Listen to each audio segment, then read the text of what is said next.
قدیم زمانے میں سیب کا ایک بڑا درخت تھا۔ اس درخت کے قریب ہی ایک چھوٹا لڑکا رہتا تھا۔ اس لڑکے کو روزانہ اس درخت کے پاس آنا اور کھیلنا اچھا لگتا تھا۔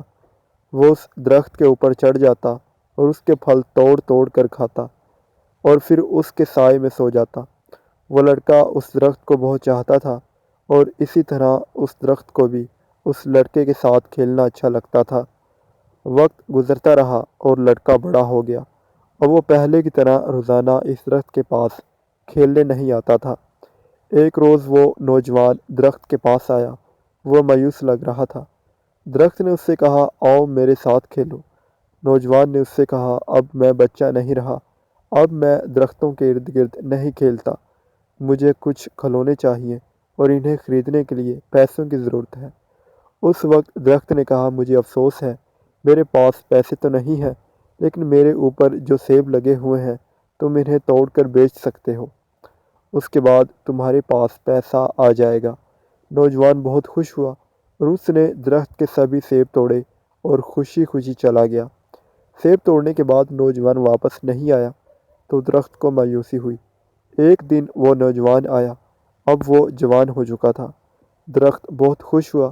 اس نے جوان سے کہا، آؤ میرے ساتھ کھیلو۔ حسب توقع اس نے انکار کر دیا۔ میرے پاس کھیلنے کا وقت نہیں ہے۔ میرے لیے ضروری ہے کہ میں اپنے کنبے کے لیے کام کروں۔ ہمیں رہنے کے لیے ایک مکان کی ضرورت ہے۔ کیا آپ میری مدد کر سکتے ہیں؟ درخت نے اس سے کہا، افسوس ہے لیکن میرے پاس کوئی گھر نہیں ہے۔ پھر بھی اپنا گھر بنانے کے لیے تم میری ٹہنیاں کاٹ سکتے ہو۔ اس آدمی نے درخت کی ساری ٹہنیاں کاٹ لی اور خوشی خوشی چلا گیا۔ اسے خوش دیکھ کر درخت خوش تھا، لیکن اس وقت کے بعد آدمی اس کے پاس واپس نہیں لوٹا تو درخت کو پھر سے تنہائی اور مایوسی کا احساس ہونے لگا۔ ایک دن پھر جب دھوپ نکلی ہوئی تھی اور گرمی کافی زیادہ تھی، وہ شخص آیا۔ اسے دیکھ کر درخت خوش ہو گیا اور حسب عادت اس سے کہا کہ آؤ میرے ساتھ کھیلو۔ آدمی نے کہا کہ میں بڑا ہو گیا ہوں اور چاہتا ہوں کہ سمندر میں سفر کروں تاکہ خوشحال ہو جاؤں۔ کیا آپ مجھے ایک کشتی دے سکتے ہیں؟ درخت نے کہا، میرے تنے سے اپنی کشتی بنا لو۔ اس سے تم دور تک سفر کر لو گے اور خوشحال ہو جاؤ گے۔ آدمی نے کشتی بنانے کے لیے درخت کا تنا کاٹا اور سمندری سفر کے لیے نکل پڑا اور کافی زمانے تک نہیں لوٹا۔ سالوں بعد وہ شخص پھر آیا۔ درخت نے اس سے کہا، اے میرے بیٹے، مجھے افسوس ہے لیکن میرے پاس اب کچھ بھی نہیں بچا ہے جو میں تمہیں دے سکوں۔ تمہارے لیے ایک سیب بھی نہیں بچا ہے۔ اس آدمی نے کہا، کوئی بات نہیں، میرے پاس اسے کھانے کے لیے دانت ہی نہیں ہے۔ درخت نے کہا، میرا تنا بھی نہیں بچا کہ تم اس پر چڑھ سکو۔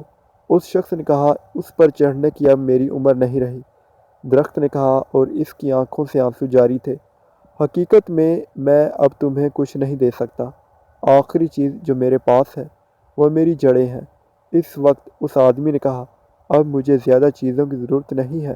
اب مجھے ایک ایسی جگہ چاہیے جہاں میں آرام کر سکوں۔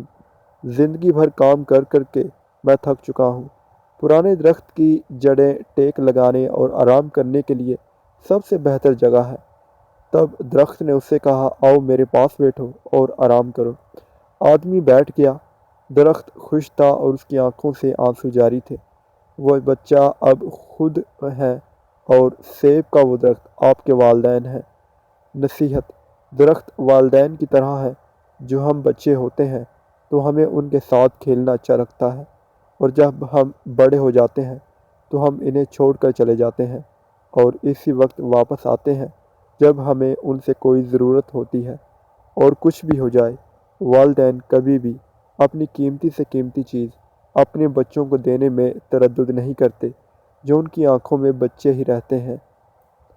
مزید اسی طرح کی اسلامی ویڈیوز کی اپڈیٹس کے لیے ہمارے چینل کو سبسکرائب کریں۔